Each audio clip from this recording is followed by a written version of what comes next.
Donc bonjour à toutes et à tous.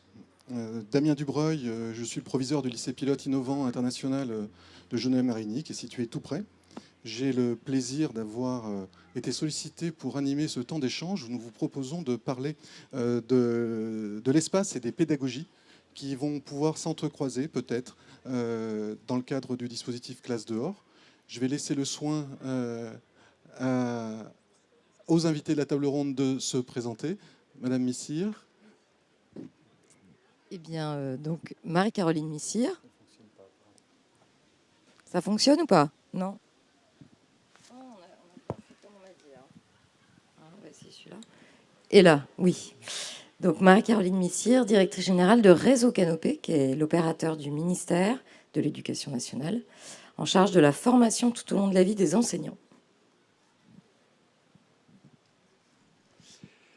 Pascal Clerc, bonjour à toutes et à tous. Pascal Clerc, je suis professeur de géographie à Cergy Paris Université et je travaille sur les espaces d'apprentissage, c'est mon principal objet de recherche, et notamment au sein d'un collectif qui s'appelle Après, avec 2 P comme apprentissage et espace.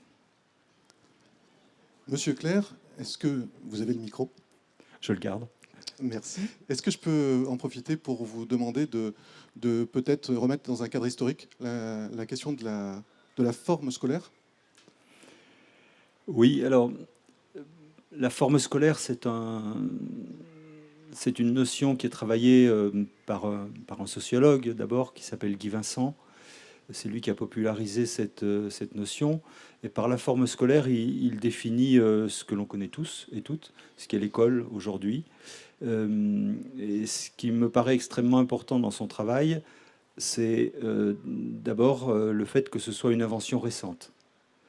C'est-à-dire que pour nous, c'est une évidence, l'école telle qu'on la connaît, les bâtiments scolaires tels qu'on les connaît, mais c'est une invention récente qui se structure en gros entre le XVIe et le XVIIIe siècle. Alors moi, je dirais même avec un décalage vers le XIXe, parce que c'est au cours du XIXe siècle qu'on va avoir les premiers textes prescriptifs très précis sur l'organisation des espaces scolaires. Donc une invention récente qui vient se substituer à d'autres formes d'apprentissage. Ces autres formes d'apprentissage, si je reprends un peu les mots de Vincent, c'est l'apprentissage par ouï-dire, l'apprentissage en regardant et l'apprentissage en faisant avec. C'est le fils de forgeron qui est à la forge avec son père et qui apprend le métier. Donc, en réalité, on invente l'école telle qu'on la connaît aujourd'hui entre le XVIe et le XVIIIe siècle. Ce que dit Vincent aussi par rapport à la forme scolaire, c'est 2 points qui me paraissent très importants. Le premier, c'est que la forme scolaire, c'est un dispositif de séparation, c'est-à-dire qu'on va rassembler des enfants en essayant de les rassembler par classe d'âge dans des lieux dédiés et spécifiques. En quelque sorte, j'anticipe un peu, mais ce serait tout le contraire du dehors. Donc c'est un lieu de séparation. Ce qu'il dit aussi, peut-être qu'il le dit moins nettement, mais en tout cas je vais insister quand même sur ce point, c'est que ce type d'enseignement, ce type d'enseignement est basé sur la transmission. Donc c'est un modèle transmissif qui va être développé et qui va en réalité produire toute une série d'espaces. Le plus connu et le plus emblématique de ces espaces, c'est la salle de classe. Mais ce n'est pas une évidence, la salle de classe, c'est quelque chose qui est construit par rapport à un projet, qui est un projet de transmission. Et alors peut-être qu'on y reviendra après, je ne veux pas être trop long sur ce point, mais on pourrait opposer avec la forme scolaire une logique pédagogique, et que moi en tant que géographe je vois aussi comme une logique spatiale, qui est la logique de l'enseignement, transmission, à une logique de l'apprentissage. C'est-à-dire que très souvent, on parle d'enseignement-apprentissage comme si c'était une évidence, et c'est tout sauf une évidence. Si on admet, par exemple, que dans ce cadre-là, on est dans une situation d'enseignement, je fais le prof et je vous dis des choses, rien ne garantit que vous soyez dans une logique d'apprentissage. Le problème, c'est que quand on corrèle les deux, et c'est ce qu'on fait très souvent dans le système éducatif, comme si c'était une évidence, on oublie que l'enseignement répond à un certain nombre de logiques et produit des formes spatiales, et que l'apprentissage répond à d'autres logiques et pourrait produire, je dis pourrait parce que c'est hyper marginal dans le système éducatif français pourrait produire d'autres formes spatiales. Mais je vais peut-être m'arrêter là pour l'instant. Madame Missire, Oui. est-ce que vous souhaitez réagir sur cette question de la forme, sur la question de l'espace dans lequel sont regroupés les élèves dans des classes qui devient donc une forme particulière par rapport à l'accès au savoir, et donc peut-être sur la question des bâtiments? Je vais faire un petit détour, si vous me le permettez, de ce qu'inspire la remise en contexte historique que vous venez de faire.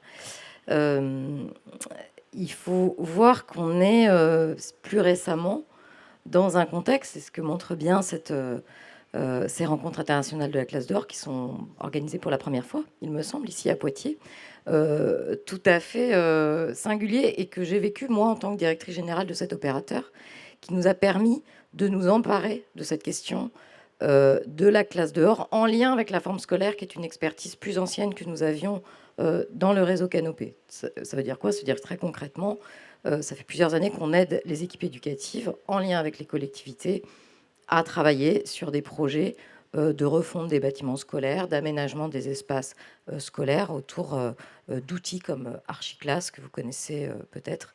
En gros, voilà, faire réfléchir les équipes éducatives au type de forme scolaire dans lesquelles ils veulent s'inscrire à l'occasion de rénovation des bâtiments.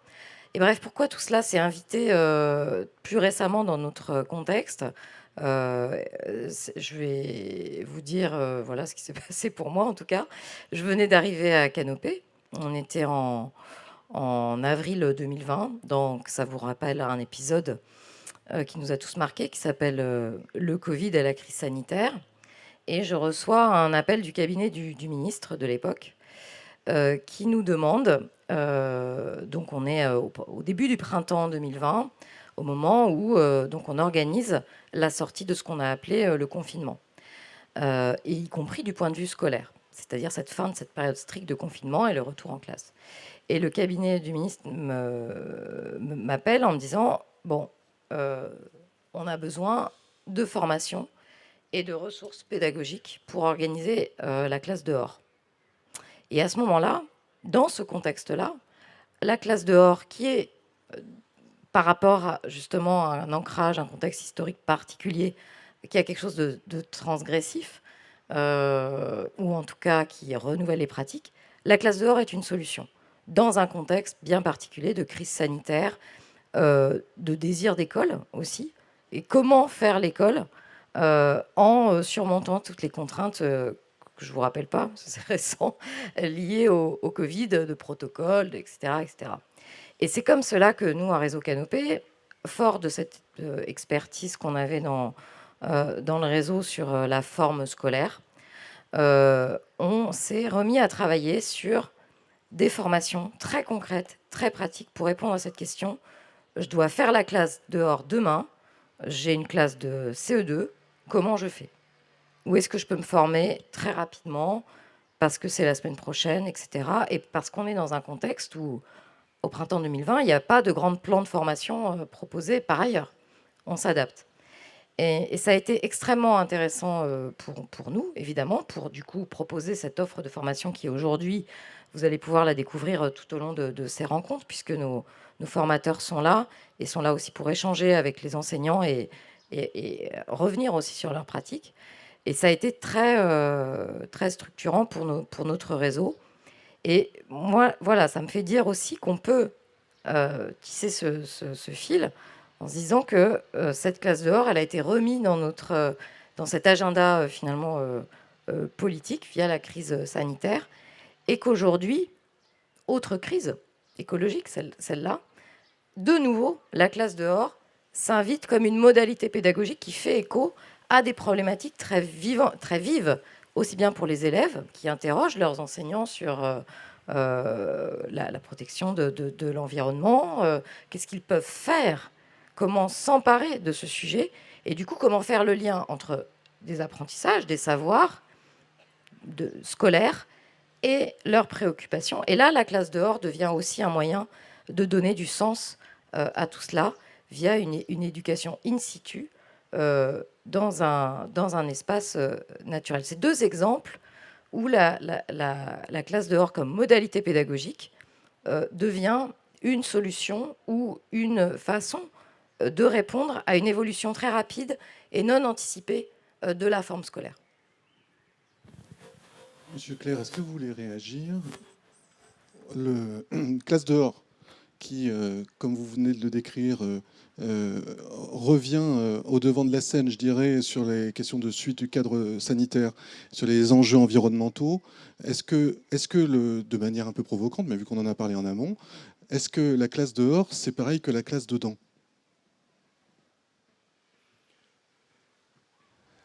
Non, non seulement c'est pas pareil, mais on peut penser que ceux qui organisent la classe dehors, le type de relation pédagogique qui organise la classe dehors est aux antipodes de la classe dedans. Alors cela étant dit, on peut faire classe dehors comme on fait classe dedans.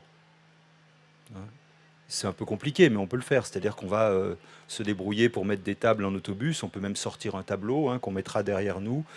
Si on a une rallonge assez longue, on pourra brancher son vidéoprojecteur. Donc à la limite, c'est possible.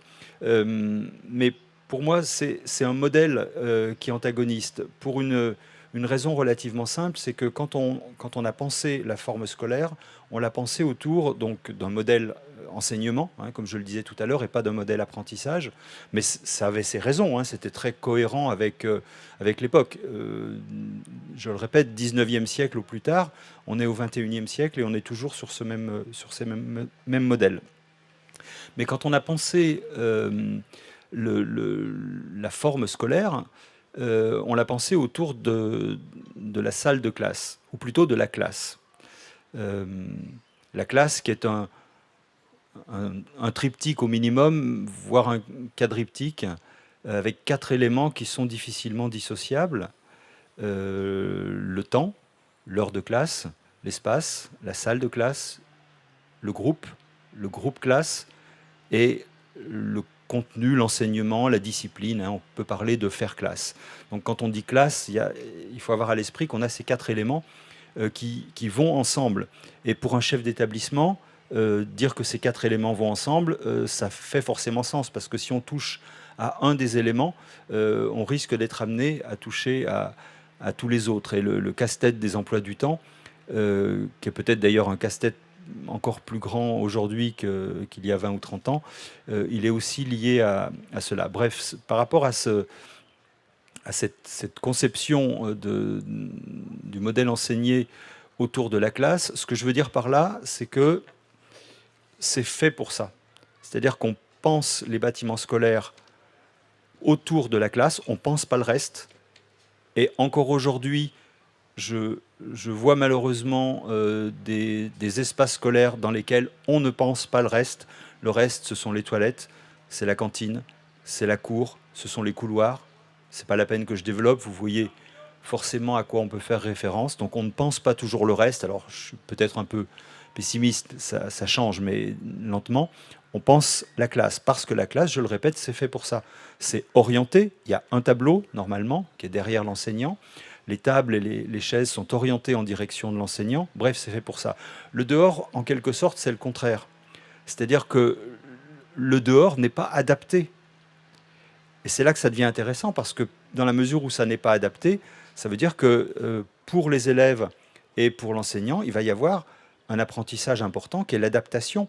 On va s'adapter en permanence à des contraintes, à des ressources. Donc je crois que ce soit par rapport à ce qu'on pourrait appeler l'ouverture des imaginaires, ou par rapport à des compétences qu'on va attendre, je fais référence aux compétences du 21e siècle, qu'on va attendre d'un enfant d'aujourd'hui, l'extérieur est d'une richesse que la classe ne peut pas avoir, puisque dans la classe, tout a été pensé par rapport, et on pourra y revenir peut-être, au détenteur du savoir qu'est l'enseignant.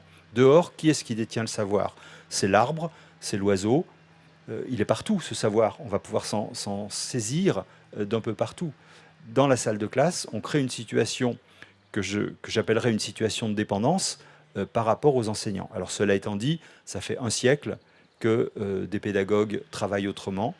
On pourrait en citer, la liste est longue, et ça fait aussi très longtemps que des enseignants au quotidien travaillent travaillent autrement. Mais c'est compliqué parce qu'il faut désorienter la salle, il faut réorganiser les espaces, il faut les subvertir d'une manière ou d'une autre. Donc pour conclure sur ce point, enfin en tout cas de mon point de vue, je dirais qu'on est dans deux systèmes et deux modèles de référence pédagogique qui sont aux antipodes l'un de l'autre.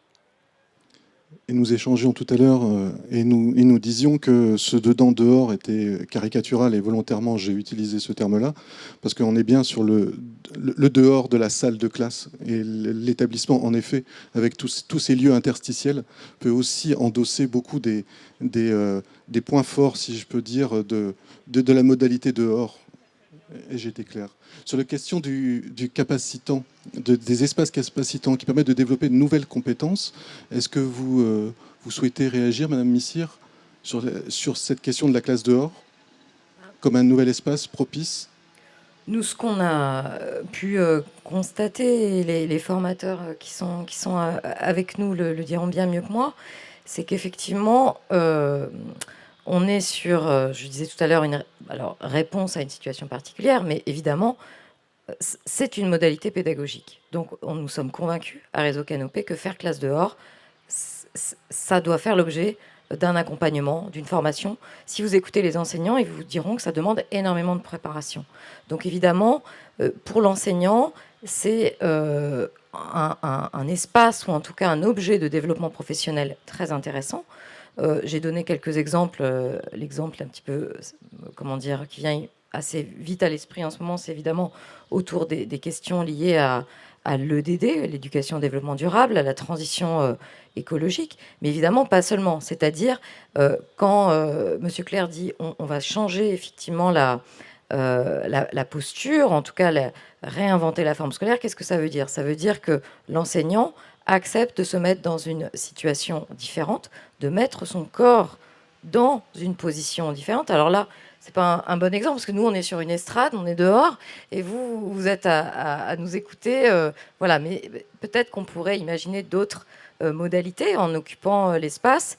Voilà, donc cette question de comment le corps de l'enseignant va se mouvoir dans ce nouvel espace qui n'est pas borné, ça, c'est très intéressant. Et évidemment, il y a non seulement des formations, mais une littérature là-dessus qui permet d'acquérir de nouvelles compétences et d'en faire quelque chose pour le sens de sa séquence, c'est-à-dire pour les finalités pédagogiques qu'on va vouloir atteindre.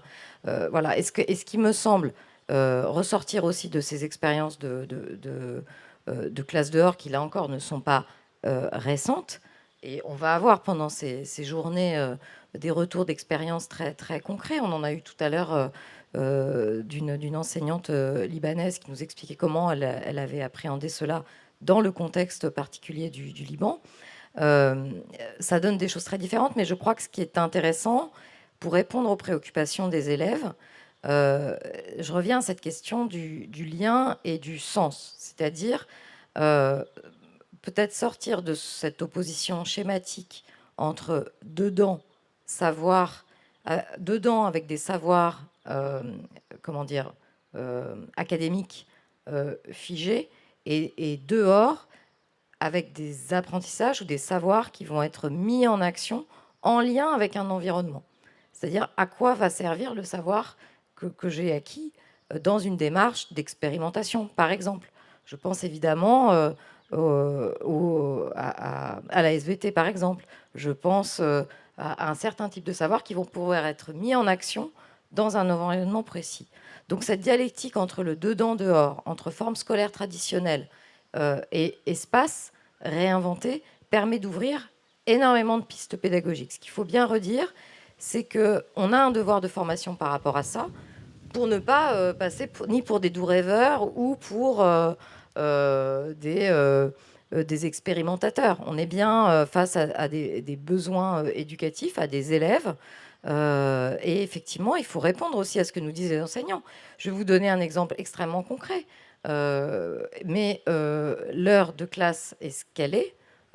Ça dure, une séquence est minutée. Pour organiser la classe dehors, son espace, réinventer son espace, introduire effectivement et finaliser une séquence pédagogique, ça demande beaucoup de boulot.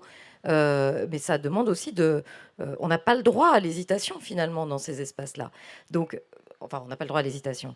Donc ça demande de la formation, mais ça demande aussi ce qui a été dit dans la table ronde précédente, c'est-à-dire s'autoriser à se donner le droit dans un univers, un imaginaire scolaire qui est très lié, effectivement, au cadre, c'est un mot que vous avez utilisé, à la norme, à l'autorisation, à la circulaire, etc. Et donc, il y a une question de culture professionnelle à réinventer et qui est très liée à la classe dehors. Alors, juste pour conclure et peut-être ouvrir cette perspective-là, dès qu'on commence à réfléchir à la classe dehors comme on le fait ensemble, on s'aperçoit que c'est une notion, un concept, une modalité pédagogique qui vient bousculer tous les référents, ou en tout cas les imaginaires autour de l'école.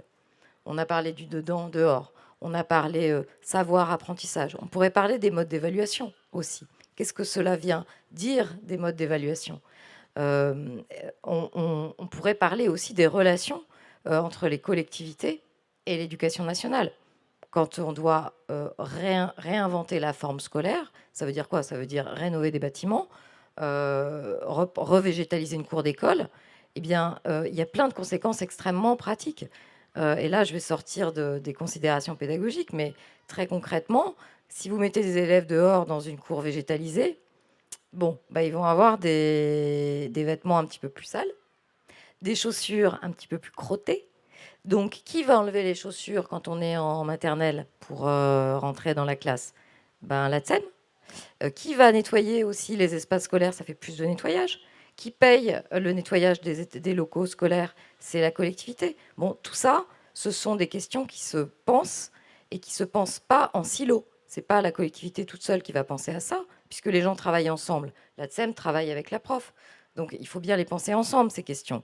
C'est un exemple très concret, mais ça fait partie des types de sujets que nous, Canopé, on va pouvoir travailler en équipe avec l'équipe éducative pour ne pas faire de ces sujets une contrainte, et bien donner toutes ses chances et tout son potentiel à mon exemple de cours d'école végétalisée. Et aujourd'hui, vous en avez plein des projets de cours d'école végétalisés, et on est très sollicité sur ces sujets à Pontarlier, à Gagny.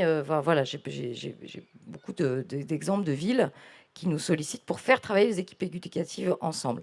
Donc, on est quand même sur un sujet qui vient bousculer l'organisation, la représentation de l'école et les imaginaires autour de l'école. Monsieur Clerc, je vous laisse réagir. Il y a beaucoup de points qui ont été ouverts hein, dans l'expression de Mme Missire. On l'avait évoqué aussi sur la question de la règle. On en a parlé en amont. Sur la place de l'enseignant, sur la place des autres personnels, ça a été évoqué. Il n'y a pas que l'enseignant qui est en jeu dans cette cour. Oui, peut-être seulement sur la question de la règle. Un point qu'on évoquait aussi en amont. Je ne sais pas si ça vous arrive de grimper aux arbres, mais grimper aux arbres, c'est un apprentissage qui est extrêmement intéressant. Pas seulement sur le plan corporel, hein, mais sur le plan de la mémorisation, par exemple. Bon, on pourrait dire l'escalade, mais je parle de grimper aux arbres. Donc c'est quelque chose qui est tout à fait intéressant, et il m'arrive de faire des travaux de terrain dans des écoles. Enfin, c'est même la base de mon travail de recherche. Et l'année passée, j'étais dans une école près de Versailles, où on avait un arbre magnifique pour des petits. Hein. C'était en maternelle, avec des branches qui étaient vraiment très très basses. Hein. Et les gamins n'avaient qu'une envie, c'était de grimper, bien sûr, mais c'était interdit. C'était interdit. Alors pour des raisons, je sais pas, qu'on peut invoquer plein de raisons. Hein, les parents qui ont peur, le risque de se salir, etc., etc. Et donc j'ai cherché un petit peu s'il y avait des textes là-dessus qui interdisaient de grimper aux arbres. Alors jusqu'à présent, je n'ai pas trouvé. mais je suis toujours demandeur, hein, si vous avez ce genre de texte. Bref, je pense que ces textes n'existent pas et que pour des raisons liées à la question du risque, alors je ne sais pas si on y reviendra, mais euh, on se prive d'apprentissage très simple.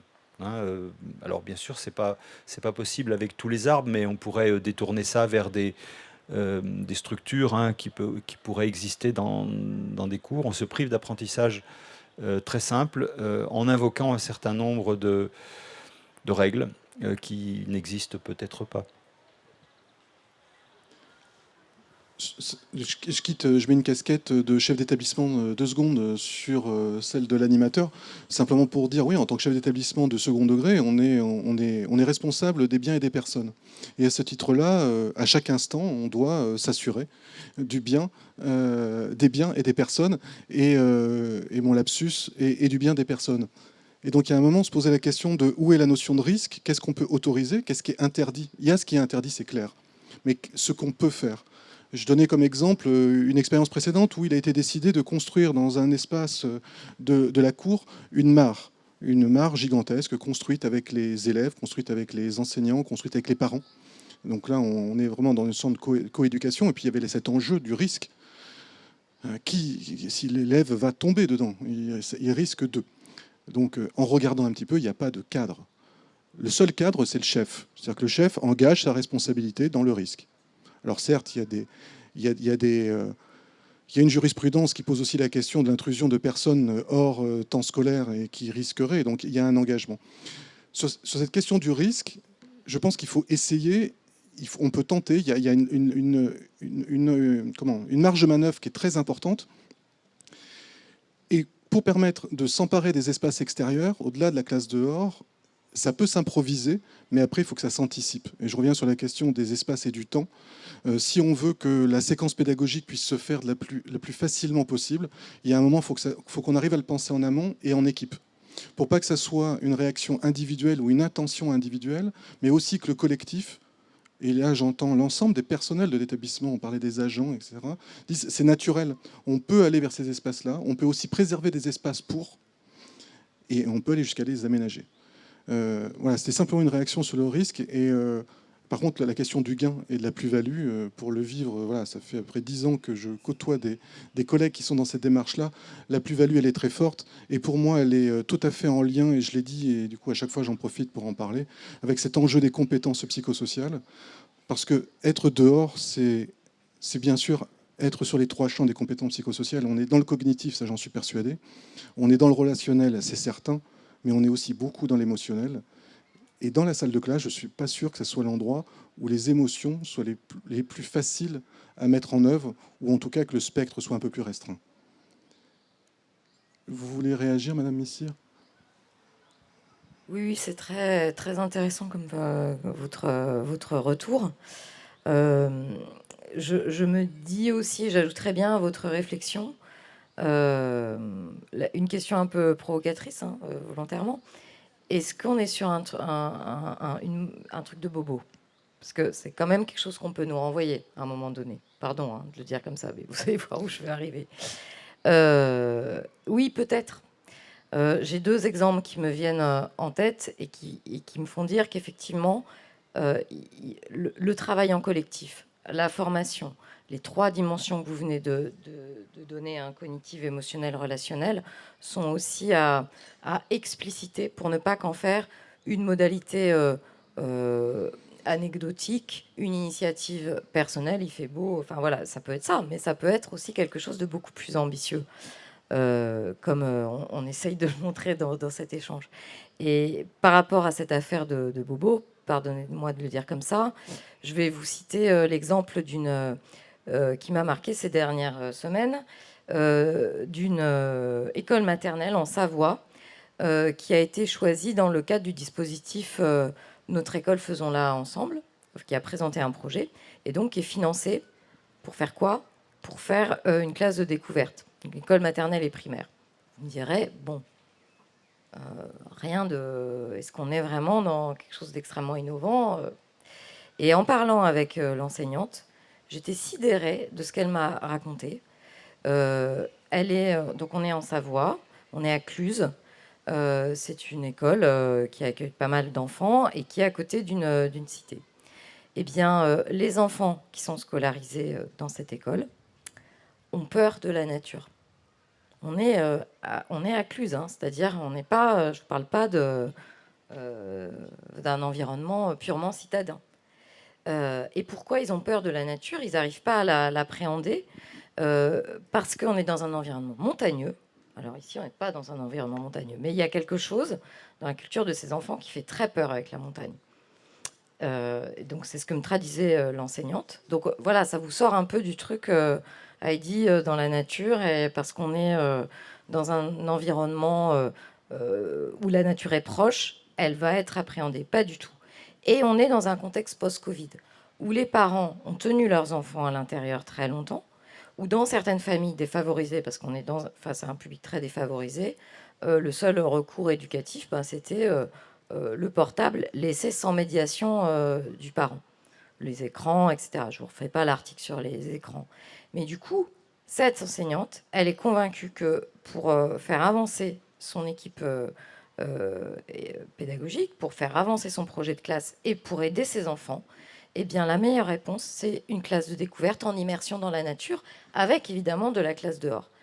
Et là, je me suis dit, on est quand même face à un problème un sujet de politique publique vraiment préoccupant. Des enfants qui vivent au pied de la montagne et qui ne sont jamais allés plus loin, parce que je reprends les termes de cette enseignante, que le parking du Lidl. Alors, je ne sais pas, vous qui êtes enseignant, et visiblement, ce témoignage n'était pas rare ou extraordinaire. Plein d'enseignants qui vous racontent ça.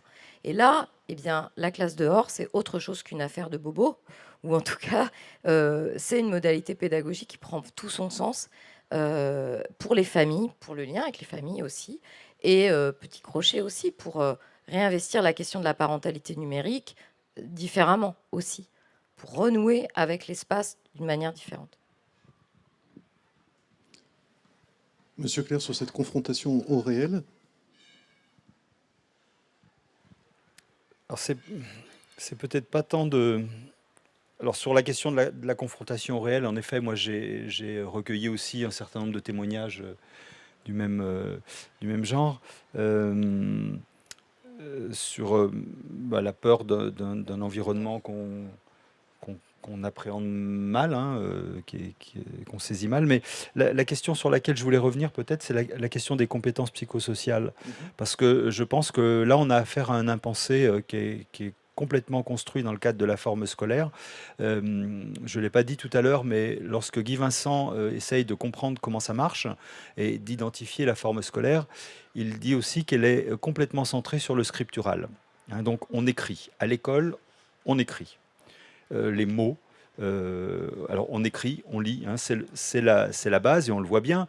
C'est pas la peine que je développe cette question, hein, c'est quelque chose d'extrêmement structurant. Au début du XXe siècle, enfin à la fin du XIXe et au début du XXe siècle, un pédagogue un peu oublié qui s'appelle Paul Robin a réfléchi au concept d'éducation intégrale. Et lui, son propos, c'était de dire l'éducation, c'est quelque chose de global. Alors bien sûr, il y a un certain nombre d'apprentissages formels, mais il y a aussi vivre avec les autres, hein, donc la dimension relationnelle, la question des émotions qu'on évoquait précédemment, la question du corps, je ne sais pas si on y reviendra, mais c'est quelque chose de fondamental, la question des sens aussi, et la dimension qui est liée à la dimension artistique.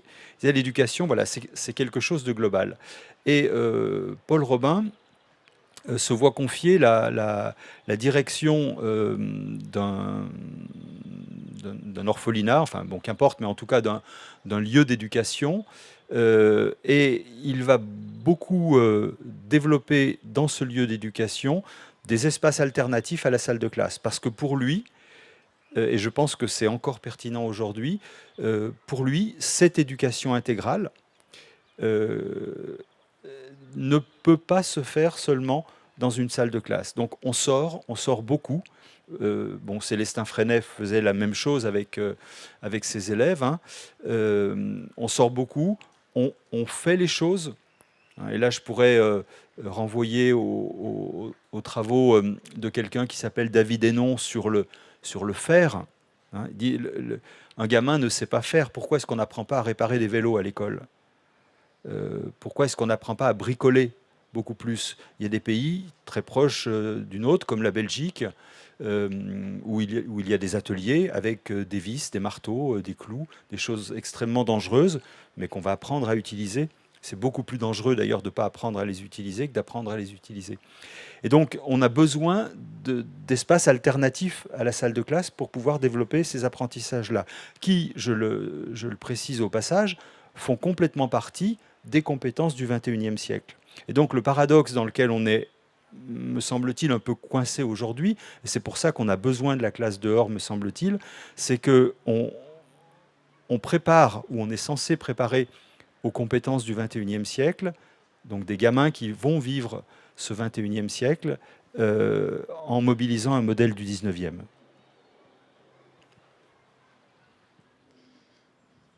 Sur la question nous approchons du terme de cet échange. Simplement une réaction, une anecdote sur la question bobo. On parle de salle de classe. Je pense qu'il faut aussi poser la question aux élèves et leur demander voilà, ce vers quoi ils aimeraient bien qu'on aille. Et j'ai ce souvenir d'un conseil de la vie collégienne qui, en accord avec le souhait de ne plus avoir de salle de permanence, mais de salle d'études tout court, a envisagé et a construit une salle d'études dehors. Eh bien, les salles d'études dehors, même à 30, il n'y a pas un bruit, à part celui du vent. Et ils adoraient aller dans ces salles d'études pour justement se reposer. Alors certes, en plein hiver, c'était un peu moins facile, mais du coup, ils sont emparés des espaces du dedans de toutes les salles d'études. Et il y a une transposition qui se fait sur ce qui a été vécu dehors, aussi dedans. Donc nous arrivons au terme. Au terme de notre échange, je vous propose de vous laisser le mot final à tour de rôle, en guise de conclusion. Quel type de conclusion vous voudriez? Dites-moi. Moi, je sais que M. Clerc, il a beaucoup envie de parler de corps. Bah, avant de laisser la parole à mon collègue, moi, je voulais insister sur la question des imaginaires. Je pense aussi, et qui rejoint la question de la créativité, c'est-à-dire qu'on peut engager les élèves à réaliser. Ce sont peut-être de futurs écrivains, de futurs cinéastes, de futurs metteurs en scène, parce qu'on est très marqué, je ne sais pas si vous serez d'accord avec moi, sur cette naissance de l'école et ces imaginaires de l'école qui sont très liés qui est très lié dans notre histoire à l'émergence de notre modèle républicain. Rien que dans notre imaginaire littéraire, combien de romans du 19e siècle ou du 20e d'ailleurs mettent en scène des adolescents coincés dans leur pensionnat sombre, triste, enfin voilà, enfermés dans des univers voilà, qui sont presque des univers qui ressemblent à des prisons, hein, ou en tout cas décrits comme tels, et qui regardent par la fenêtre, qui regardent le ciel, qui aspirent au ciel, qui font l'école buissonnière, et qui vont ensuite faire leur émancipation quand ils seront sortis du collège, du lycée, de l'internat, etc., en plongeant dans le monde. Et ces récits d'apprentissage, ces récits aussi d'émancipation qui sont souvent construits sur le même modèle, mettent en scène toujours la même expérience scolaire. Une expérience à la fois très formatrice, mais une expérience fondée sur ce sentiment d'enfermement et dans des espaces scolaires qui ont été pensés, Monsieur Clerc le rappelait très bien, hein, sur le même modèle et pour des raisons historiques et politiques assumées. Voilà, une seule langue, un seul modèle scolaire, un seul bâti. Et donc, réinvestir ces imaginaires autour de l'école de façon différente, je pense que ces rencontres y contribuent d'ailleurs à installer un imaginaire autour de la classe dehors. Il me semble que ça participe aussi de la légitimation de cette modalité pédagogique dans la culture professionnelle de l'enseignant et dans les représentations des parents aussi. je ne sais pas si je vais parler du corps finalement. Encore que. Des pouces, c'est une partie du corps. Non, je pensais à ce bouquin superbe de Michel Serres, Petite Poussette, qui a, qui a déjà 10 ans. Et il y a 10 ans, il disait finalement, il posait des problèmes auxquels on est toujours confronté aujourd'hui. Il avait une phrase dans le début du livre, je crois, où il dit auparavant, le savoir était dans le corps du savant. On pourrait transposer ça aux logiques de la forme scolaire, où le savoir était incarné par l'enseignant détenteur du savoir, qui allait le transmettre aux élèves. Et on voit bien aujourd'hui qu'on est sans doute contraint de changer de modèle. Alors là, c'est pas le dehors que je vais solliciter, mais l'environnement numérique. C'est-à-dire qu'aujourd'hui, le savoir, avec le pire et le meilleur, et aussi beaucoup de non-savoir, il est partout dans nos environnements. Et d'une certaine manière, ce que disait Michel Serres il y a 10 ans, ça va rendre obsolète un modèle de transmission, et ça va nous obliger à inventer encore plus qu'aujourd'hui de nouveaux espaces d'apprentissage, dont le dehors. Et pour moi, en tout cas, ce livre a été non seulement une révélation, mais une espèce de leçon pour dire, et c'est sans doute très compliqué parce que ça va obliger les enseignants à se réinventer, et peut-être d'ailleurs à ne plus s'appeler enseignants, mais accompagnateurs d'apprentissage ou quelque chose comme ça, ce qui peut se faire dedans ou dehors. Donc là, il y a une vraie difficulté dans cette réinvention du métier. On voit bien que c'est compliqué, notamment à travers les concours d'enseignement qui changent, mais qui continuent à valoriser la maîtrise d'un certain nombre de savoirs. Donc cette réinvention, il me semble qu'elle va nous être imposée et qu'on n'aura de toute façon pas le choix. Et je me dis toujours que quand on n'a pas le choix, il vaut mieux anticiper par rapport aux situations pour pas qu'elles se présentent face à nous de manière trop difficile. Voilà, j'ai eu un petit cadeau pour... Eh bien, merci à vous deux pour ce temps d'échange. On arrive au terme. Merci à vous et très belle fin de journée.